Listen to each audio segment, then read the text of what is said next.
Hello friends, आज हम बात करेंगे हार्ट फेलियर और किडनी फेलियर वाले पेशेंट्स में रिदम प्रॉब्लम्स कौन कौन सी होती हैं, क्यों होती है और उसको कैसे मैनेज किया जाता है। अक्सर बहुत सारे ऐसे किडनी फेलियर के पेशेंट्स होते हैं जिनको हार्ट फेलियर होता है, बहुत सारे हार्ट फेलियर के पेशेंट्स होते हैं जिनको किडनी फेलियर होता है। और ऐसे केस में बॉडी के रिदम प्रॉब्लम यानी हार्ट के रिदम प्रॉब्लम्स में बहुत ज़्यादा चेंजेस हो सकते हैं। अलग अलग तरह के अरिथमियाज यानी इरेगुलर हार्ट बीट्स होने का चांस ज़्यादा रहता है। ये सारे केसेस को आप कैसे मैनेज करोगे और इसमें क्या क्या तरह के रिदम प्रॉब्लम्स हो सकते हैं, ये सारे एस्पेक्ट को समझने का प्रयास करेंगे। जब किडनी फेलियर होती है तो बॉडी में नमक यानी इलेक्ट्रोलाइट्स में वेरिएशन होता है, पानी की वॉल्यूम ऊपर नीचे होती है, कुछ मेडिसिन के साइड इफेक्ट भी होते हैं जिसकी वजह से रिदम प्रॉब्लम्स होते हैं। और ये अपने आप में डेंजरस सिचुएशन है क्योंकि इसमें हार्ट अटैक होने का रिस्क, स्ट्रोक होने का रिस्क, हार्ट के बंद होने का रिस्क, हार्ट फेलियर के बिगड़ने का रिस्क, ये सारे प्रॉब्लम्स देखने को मिल सकते हैं यदि हम इसको प्रॉपर वे में मैनेज नहीं करते। तो आज हम समझने का प्रयास करेंगे कौन कौन से तरह के अरिथमियाज होते हैं हार्ट फेलियर और किडनी फेलियर की प्रॉब्लम जब साथ में होती है। तो टॉपिक पर जाने से पहले जो लोग हमारे चैनल पर नए हैं उन्हें रिक्वेस्ट करूंगा कि चैनल को सब्सक्राइब करें, वीडियोस को लाइक करें, शेयर करें, फॉलो करें, कमेंट करें, पूरा देखें। टॉपिक इंपॉर्टेंट है, इसे एंड तक देखिएगा। चलिए शुरू करते हैं। सबसे पहले कौन कौन से तरह के रिदम प्रॉब्लम्स होते हैं। सबसे कॉमन है एट्रियल फिब्रिलेशन। ज़्यादातर हार्ट फेलियर और किडनी फेलियर में बीपी ज़्यादा होता है, फ्लूइड ओवरलोड होता है, इलेक्ट्रोलाइट इम्बैलेंस होता है। इस तरह के पेशेंट में लकवा होने का रिस्क और हार्ट फेलियर के बिगड़ने का रिस्क ज़्यादा होता है। इस तरह के लोगों में लक्षणों में धड़कन बढ़ना, चक्कर आना, कमजोरी आना, ये सारी चीज़ें देखने को मिल सकती हैं।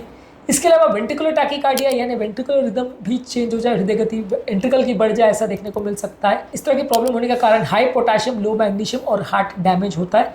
बहुत तेज हृदय गति बढ़ जाती है और व्यक्ति की जान भी जा सकती है। इसके अलावा कई लोग की गति स्लो हो जाती है, वो हाई पोटाशियम या कुछ मेडिसिन की वजह से हो सकता है। कमजोरी, चक्कर और सुस्ती इस तरह के लोगों को हो सकती है और हार्ट ब्लॉक, कार्डियक अरेस्ट इस तरह के लोगों को हो सकता है।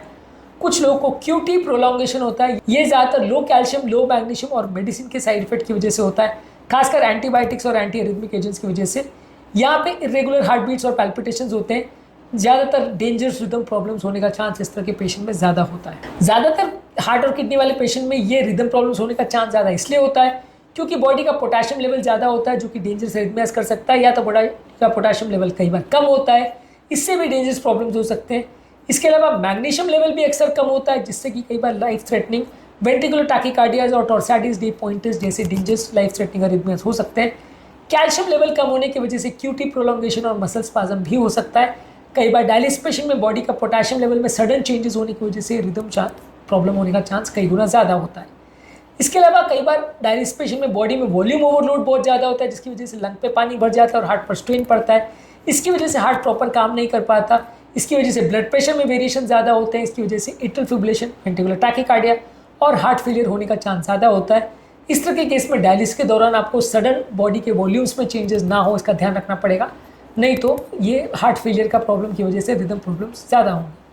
इसके अलावा डायलिसिस रिलेटेड फैक्टर्स की वजह से भी हो सकता है। कई बार बॉडी में पोटेशियम सडनली वेरिएशन हो, या बहुत ज़्यादा पोटेशियम निकाल लो, या बहुत ज़्यादा पानी बॉडी से निकाल लो। ऑन एन एवरेज 13 ml पर kg पर आवर से ज़्यादा अगर पानी आप एक डायलिसिस के दौरान निकाल रहे हो तो इससे भी लो बीपी हो सकता है और रिदम प्रॉब्लम हो सकता है। और कभी कभार अगर मान लीजिए आप बहुत ज़्यादा लो कैल्शियम वाले डायलिसिस का प्रयोग कर रहे हैं तो वैसे केस में बॉडी में क्यूटी प्रोलॉन्गेशन और टॉर्साइटिस डी पॉइंटिस जैसे डेंजरस अरिथमियाज हो सकते हैं। अगर किसी व्यक्ति को हार्ट फेलियर और किडनी फेलियर है तो ज़्यादा फ्रीक्वेंट और स्लो डायलिसिस करें ताकि बीपी और इलेक्ट्रोलाइट में इतने सडन चेंजेस ना हो। इसके अलावा कई मेडिसिन हैं जो कई बार रिदम प्रॉब्लम्स को बिगाड़ सकती हैं। बीटा ब्लॉकर्स हार्ट की गति को ज़्यादा कम कर सकती है। डिजॉक्सिन जो कि हार्ट फेलियर में यूज़ होता है वो किडनी फेलियर में टॉक्सिसिटी कर सकता है जिससे कि डेंजरस हार्ट के रिदम प्रॉब्लम जैसे बीटी और वेंट्रिकुलर फिब्रिलेशन हो सकता है। एस इनहिबिटर्स, ARBs काफ़ी दवाई बीपी के लिए यूज़ होती है, ये पोटेशियम लेवल बढ़ा सकती है, इससे भी अरिथमियाज हो सकते हैं। पेशाब बढ़ाने वाली दवाई जैसे लूप डायरेटिस और फ्यूरोसिमाइड, टॉर्सिमाइड, ये सारे पोटेशियम लेवल्स और मैग्नीशियम लेवल को कम कर सकते हैं, इससे भी अरिथमिया हो सकता है।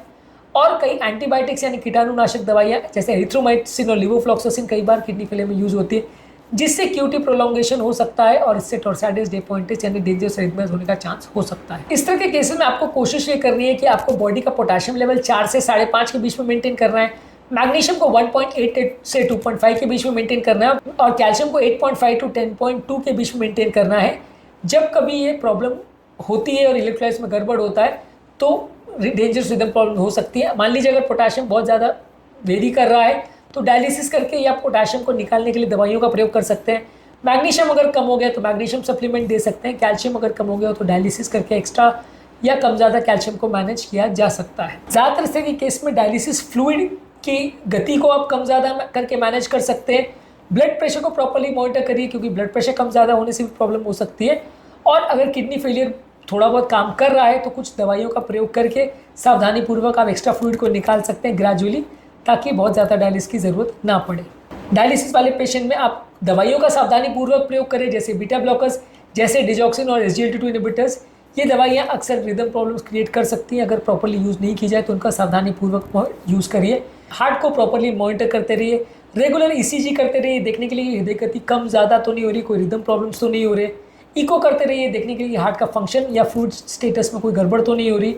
और अगर डेंजरस रिदम प्रॉब्लम्स हो रही है तो पेसमेकर या AICD डिवाइसेस का प्रयोग किया जा सकता है। मॉरल ऑफ द स्टोरी ये है कि बॉडी में अलग अलग इलेक्ट्रोलाइट्स की वेरिएशन, जैसे कि पोटाशियम, कैल्शियम और मैग्नीशियम में वेरिएशन से रिदम प्रॉब्लम्स हो सकती है। डायलिसिस के दौरान अगर बहुत रैपिड फ्लूइड शिफ्ट किया जाए या बहुत रैपिड पोटाशियम चेंजेस किया जाए तो भी प्रॉब्लम हो सकती है। कई मेडिसिन जैसे बीटा ब्लॉकर्स और डिजॉक्सिन की वजह से रिदम प्रॉब्लम्स हो सकती हैं। कई बार बहुत ज़्यादा फ्लूइड ओवरलोड अगर हार्ट पे हो जाए, खासकर डायलिसिस के दौरान, तो इससे भी कई बार आपको रिदम प्रॉब्लम्स हो सकती है। सडन कार्डियक डेथ ना हो, इसके लिए आपको सारी चीज़ों का ध्यान रखना है कि ज़्यादा इलेक्ट्रोलाइट गड़बड़ नहीं हो, डायलिसिस के दौरान कोई प्रॉब्लम नहीं हो, मेडिसिन की टॉक्सिसिटी नहीं हो, बॉडी में पानी कम ज़्यादा नहीं हो। और फिर भी अगर प्रॉब्लम का रिस्क होता है तो AICD या पेसमेकर जैसे डिवाइसेस का प्रयोग कर सकते हैं, जो कि हार्ट को डेंजरस एरिया से बचा सकते हैं। ये AICD और पेसमेकर डिवाइस क्या होते हैं, अलग अलग तरह के एरिथमियास कौन से होते हैं और ये किस तरह से प्रॉब्लम करते हैं, ये ऑलरेडी हमने काफ़ी वीडियोज़ में डिस्कस किया है। पूरा प्लेलिस्ट हमारा चैनल पर अवेलेबल है, इनको डिटेल में आप वहीं पे देख सकते हैं। उम्मीद करूँगा कि आज के टॉपिक में कुछ नई बातें जानने को मिली होगी। जो लोग हमारे चैनल पर नए हैं, मैं रिक्वेस्ट करूँगा चैनल को सब्सक्राइब करें, वीडियोज़ को लाइक करें, शेयर करें, फॉलो करें, कमेंट करें, पूरा दिन।